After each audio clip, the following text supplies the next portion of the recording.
Hi. In John 7, there was really a very powerful lesson between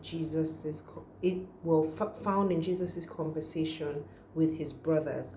And it went beyond for me that saying of a prophet is not known or appreciated in his own town. The brothers and all the people who hated Jesus belonged to the world. So really that message wasn't just really about the rejection, but really what the rejection signified. As long as you are loved by the world, you might want to just check yourself, because it might mean that you're actually rejecting Jesus, or that you're not submitting to him. It just, might be that. And also, it's okay to keep your plans to yourself. That's one of the things that I thought I got from this. When his brothers came and asked him, why are you not going to go?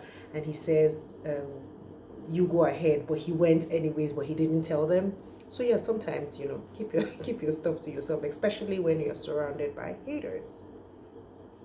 Now, I imagined the conversation between Jesus and the people who were openly who were with him when he openly taught at the temple, and it was really hard. They kept insulting him even as he spoke and calling him demon possessed. While he was telling them who he was, and as he called out their hypocrisy, especially regarding the Sabbath. So I imagined just having a conversation with someone or a group of people and just getting insults. Like it was a difficult thing. I've been putting myself in scenarios as I've been reading, and I'll be very honest and say that if someone came to me today, or no, not today, because obviously I'm a different person today, and I hope you are too. But if someone came and, just suddenly started making these lofty claims about who they were, being the Son of God and all, it would definitely give me a cause to pause. But as I read on, I realized that truly those who had revelation from the Father, i.e. those that the Father had given to him, remember we talked about this a few days ago, could and would believe in him. Anyone else would just find this crazy. Also, this highlighted to me the real dangers of religion, because religion here, the people were so stuck with religion. Religion really closes your mind and doesn't allow you to see beyond what has been prescribed. The people had their beliefs based on what they had heard and they had been taught by the Pharisees, and it was very hard for them to change their minds, and they couldn't really accept anything that fell outside these man-made non-scriptural prophecies that they kept referring to.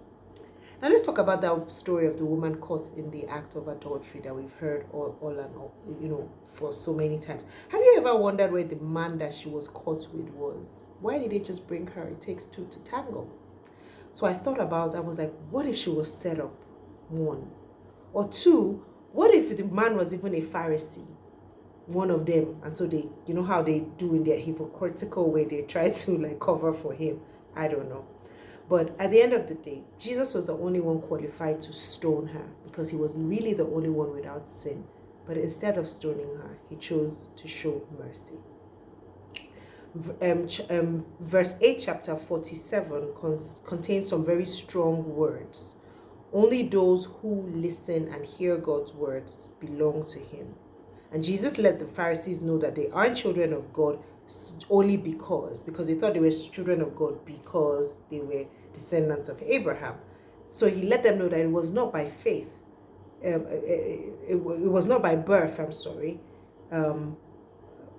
that one became a son, but by adoption through him, became a son of God. The only way to become a son of God was by adoption through Jesus Christ. And of course, they didn't understand when he explained that to them, because they were Pharisees, religious leaders who were stuck in their ways. Now here's my hashtag getting to know God lesson. Jesus is the self-existent one. In John 8:58, Jesus said, before Abraham even was, I am. Jesus identified himself as both pre-existent and divine. This was what Yahweh had told Abraham in Genesis 3:14. Remember when he said, who shall I say sent me? And he said, tell them I am. So he made that claim to the people, and we know that this is true from the Old Testament because he was, because Jesus saying this to the people, I am, it was true, it wasn't a lie, because we know that Jesus didn't just show up in the Old Testament. He was, in the New Testament. He was there in the Old Testament. He was there since day one. Thank you for joining me today. It was such fun sharing these lessons with you, and I look forward to doing the same tomorrow, and God willing, you'll be able to join me. Have a wonderful day. God bless you. Bye.